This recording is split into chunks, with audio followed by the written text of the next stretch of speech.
Friends, welcome to my channel. ವಸುದೇವ ಕುಟುಂಬದ ನಾಡಿನ ಸಂಚಿಕೆಯಲ್ಲಿ ಏನಾಗುತ್ತೆ ಅಂತ ನೋಡೋಣ. ನಿತಿನ್ ಮತ್ತೆ ಸ್ವಾತಿ ಇಬ್ರಿಗೂ ಸಹ ಇವ್ರ ಮಧ್ಯೆ ನಡುವೆ ತಂದಾಕಿದ್ದು ಯಾರು, ಮತ್ತೆ ರಾಗಿಣಿ ಇವ್ರ ನಡುವೆ ಆಟ ಆಡ್ತಿರೋದು ರಾಗಿಣಿನೇ ಅನ್ನೋದು ಗೊತ್ತಾಗಿದೆ. ಇಬ್ರು ಮುಖಾಮುಖಿಯಾಗಿ ಮಾತಾಡಿದ್ದಾರೆ.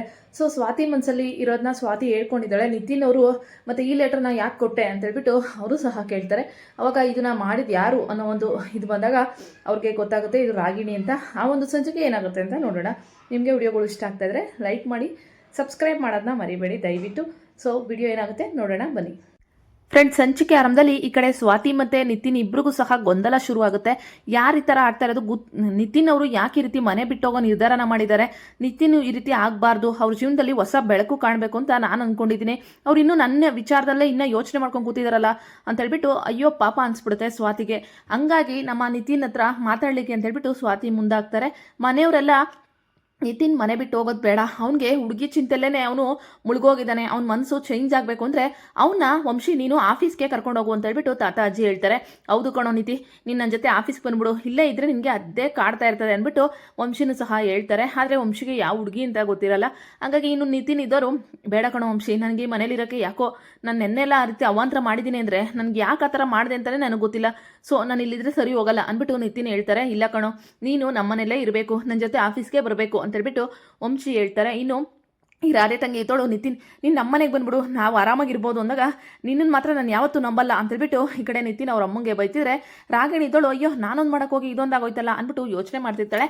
ನಿತಿನ್ನ ವಂಶಿ ಆಫೀಸ್ಗೆ ಕರ್ಕೊಂಡು ಹೋಗ್ಬೇಕು ಅಂತಾರೆ. ಆದರೆ ನಿತಿನು ಇಲ್ಲ ನನಗೆ ಯಾಕೋ ಇಷ್ಟ ಆಗ್ತಾ ಇಲ್ಲ ಅಂದ್ಬಿಟ್ಟು ಆಚೆ ಬ್ಯಾಗ್ನ ತಗೊಂಡು ಹೊರಡೋಕ್ಕೆ ಹೋಗ್ತಾರೆ. ಅಲ್ಲಿಗೆ ಸ್ವಾತಿ ಬಂದು ನಿತಿನ್ ಅವ್ರಿಗೆ ಏನು ಮಾಡ್ತಾ ಇದ್ದೀರಾ ನೀವು, ತಾತ ಅಜ್ಜನ ಬಿಟ್ಟು ಮನೆ ಬಿಟ್ಟು ಹೋಗ್ತಾ ಇದ್ದೀರಲ್ಲ, ಇಂಥ ನಿರ್ಧಾರ ಯಾಕೆ ಮಾಡ್ತಾ ಇದ್ದೀರಾ ಅಂದ್ಬಿಟ್ಟು ಸ್ವಾತಿ ಹೇಳ್ತಾರೆ.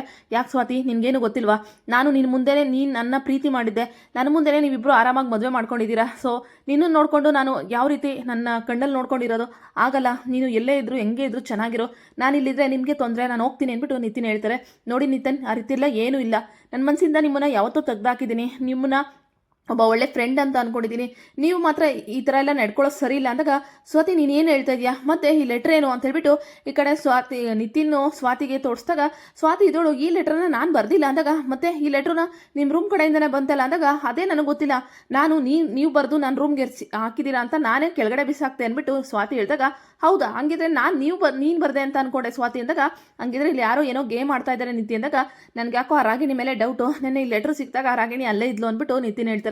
ಹಂಗಿದ್ರೆ ಇದು ಅವಳದೇ ಕೈವಾಡ, ನೆನ್ನೆ ನಾನು ಆ ರೀತಿ ಎಲ್ಲ ಬಿಹೇವ್ ಮಾಡೋಕ್ಕೆ ಅವಳದೇ ಕಾರಣ ಅಂತ ಹೇಳ್ಬಿಟ್ಟು ಇಬ್ರಿಗೂ ಗೊತ್ತಾಗುತ್ತೆ. ಅದೇನೇ ಆಗಲಿ ನಿತಿನ್ ಅವರೇ, ನೀವು ಇನ್ಮೇಲೆ ಈ ರೀತಿ ಎಲ್ಲ ಆಡೋದನ್ನ ನಿಲ್ಲಿಸ್ಬಿಡಿ ಅಂತ ಹೇಳ್ಬಿಟ್ಟು ಹೇಳ್ತಾರೆ. ಯಾಕೆ ನಿಲ್ಲಿಸ್ಬೇಕು ಸ್ವಾತಿ, ನಿಮ್ಮನ್ನ ಮನ್ಸಾರೆ ಪ್ರೀತಿ ಮಾಡಿದ್ದೀನಿ ನಾನು, ಈಗ ನಿಮ್ಮನ್ನ ಬಿಟ್ಟು ಬಾಳಕ್ಕೆ ನನಗೆ ಆಗ್ತಾ ಇಲ್ಲ ಅಂದ್ಬಿಟ್ಟು ನಿತಿನ್ ಹೇಳಿದಾಗ ಏನು ಹಾಗಾದರೆ ನನ್ನ ಮದುವೆ ಆದರೂ ನೀವು ನನ್ನ ಗುಂಗೆಲ್ಲ ಇರ್ತೀರಾ ಅಂದಾಗ ನನಗೆ ಗೊತ್ತಿಲ್ಲ ಸ್ವಾತಿ, ನೀವು ಮದುವೆ ಆಗಿದಿರೋ ಬಿಟ್ಟಿರೋ ಅದೆಲ್ಲ ನನಗೆ ಗೊತ್ತಿಲ್ಲ, ಆದರೆ ಪ್ರೀತಿ ಒಂದು ಸತಿ ಹೃದಯದಲ್ಲಿ ಹುಡ್ತಾರೆ, ಅದನ್ನು ಅಳ್ಸೋಕ್ಕೆ ಅಷ್ಟು ಬೇಗ ಆಗಲ್ಲ ಅಂದಾಗ ನೋಡಿ ನಿತಿನ್ ಅವರೇ, ನಾನು ಇವಾಗ ನಿಮ್ಮ ಹತ್ರ ಎಲ್ಲ ವಿಚಾರಗಳನ್ನೂ ಹೇಳ್ಕೊಳ್ಳೋ ಪರಿಸ್ಥಿತಿಲಿಲ್ಲ, ದಯವಿಟ್ಟು ನನ್ನ ಅರ್ಥ ಮಾಡ್ಕೊಳ್ಳಿ, ಇವ್ರಿಗೆ 2 ತಿಂಗಳು ಮದುವೆ ಇದು ಅಂತ ಹೆಂಗೆ ಅರ್ಥ ಮಾಡಿಸ್ಲಿ ನಾನು ಅಂತ ಹೇಳ್ಬಿಟ್ಟು ಸ್ವಾತಿ ಯೋಚನೆ ಮಾಡ್ತಿದ್ರೆ ಏನು ಸ್ವಾತಿ ಏನೋ ಹೇಳಕ್ಕೆ ಬಂದೆ, ಏನು ಹೇಳ್ದೆ ಸುಮ್ಮನೆ ಆಗ್ಬಿಟ್ಟೆ ಅಂದಾಗ ನಿತಿನ್ ಅವರೇ ದಯವಿಟ್ಟು ನೀವು ಒಳ್ಳೆ ಜೀವನನ ಕಟ್ಕೋಬೇಕು, ದಯವಿಟ್ಟು ನನ್ನ ಚಿಂತೆನ ಬಿಟ್ಬಿಡಿ ಅಂತ ಸ್ವಾತಿ ಹೇಳಿದಾಗ ನನ್ನ ಸಾಯೋವರೆಗೂ ಅದಾಗಲ್ಲ ಸ್ವಾತಿ, ನಾನು ಮನ್ಸಾರೆ ಪ್ರೀತಿ ಮಾಡಿದ್ದೀನಿ ನಿಮ್ಮನ್ನ, ನೀವು ಯಾವ ಒಂದು ಇದಕ್ಕೆ ಒಳತಿಗೆ ಬಿದ್ದು ವಂಶಿನ ಮದುವೆ ಆದ್ರೂ ನನಗೆ ಗೊತ್ತಿಲ್ಲ, ಆದರೆ ನೀವು ನನ್ನ ಮನ್ಸಾರೆ ಪ್ರೀತಿ ಮಾಡಿ ವಂಶಿನ ಮದುವೆ ಆಗೋಕ್ಕೆ ಹೆಂಗೆ ಸಾಧ್ಯ ಸ್ವಾತಿ ಅಂದ್ಬಿಟ್ಟು ನಿತಿನ್ ಕೇಳಿದಾಗ ಅದನ್ನು ಈಗ ಹೇಳೋ ಪರಿಸ್ಥಿತಿ ನಾನಿಲ್ಲ ನಿತಿನ್ ಅವರೇ, ಈಗ ಅದನ್ನು ಹೇಳ್ಕೊಂಡ್ರೆ ನಾನು ವಂಶಿ ಕೊಟ್ಟಿರೋ ಮಾತನ್ನ ತಪ್ಪಂಗಾಗುತ್ತೆ, ಹೆಂಗೆ ಇವ್ರ ಹತ್ರ ಹೇಳಲಿ, ದಯವಿಟ್ಟು ನೀವು ಮನಸ್ಸಿಂದ ಇದನ್ನೆಲ್ಲ ತೆಗೆದಾಕ್ಬಿಟ್ಟು ಆರಾಮಾಗೆ ಆಫೀಸ್ಗೆ ಹೋಗಿಕೊಂಡಿರಿ ಅಂತ ಹೇಳ್ಬಿಟ್ಟು ಸ್ವಾತಿ ಹೇಳ್ತಾರೆ. ಸ್ವಾತಿ ನೀನೇನೋ ನನ್ನಿಂದ ಮುಚ್ಚಿಡ್ತಿದ್ಯಾ, ಅದೇನು ಅಂತ ಆದಷ್ಟು ಬೇಗ ನಾನು ತಿಳ್ಕೊತೀನಿ ಅಂದ್ಬಿಟ್ಟು ನಿತಿನ್ ಹೇಳ್ತಾರೆ.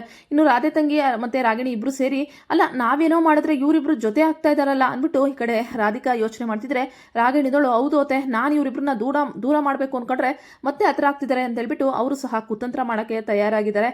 ನೋಡೋಣ ಈಗ ಸ್ವಾತಿ ನಿತಿನ್ ನಡುವೆ ಇರೋ ಒಂದು ದೊಡ್ಡ ರಹಸ್ಯ ಗೊತ್ತಾಗುತ್ತಾ ಸ್ವಾತಿಯ ಒಂದು ರಹಸ್ಯ ನಿತಿನ್ಗೆ. ಸೊ ವಂಶಿ ಮತ್ತು ಸ್ವಾತಿ ಮದುವೆ ಆಗಿಲ್ಲ ಅನ್ನೋದು ಸಹ ನಮ್ಮ ನಿತಿನ್ ಅವ್ರಿಗೆ ಗೊತ್ತಾಗುತ್ತಾ. ನೋಡೋಣ ಯಾರು ಜೋಡಿ ಆಗ್ತಾರೆ ಅಂತ. ನಿಮಗೆ ವಿಡಿಯೋಗಳು ಇಷ್ಟ ಆದರೆ ಲೈಕ್ ಮಾಡಿ. Thank you so much.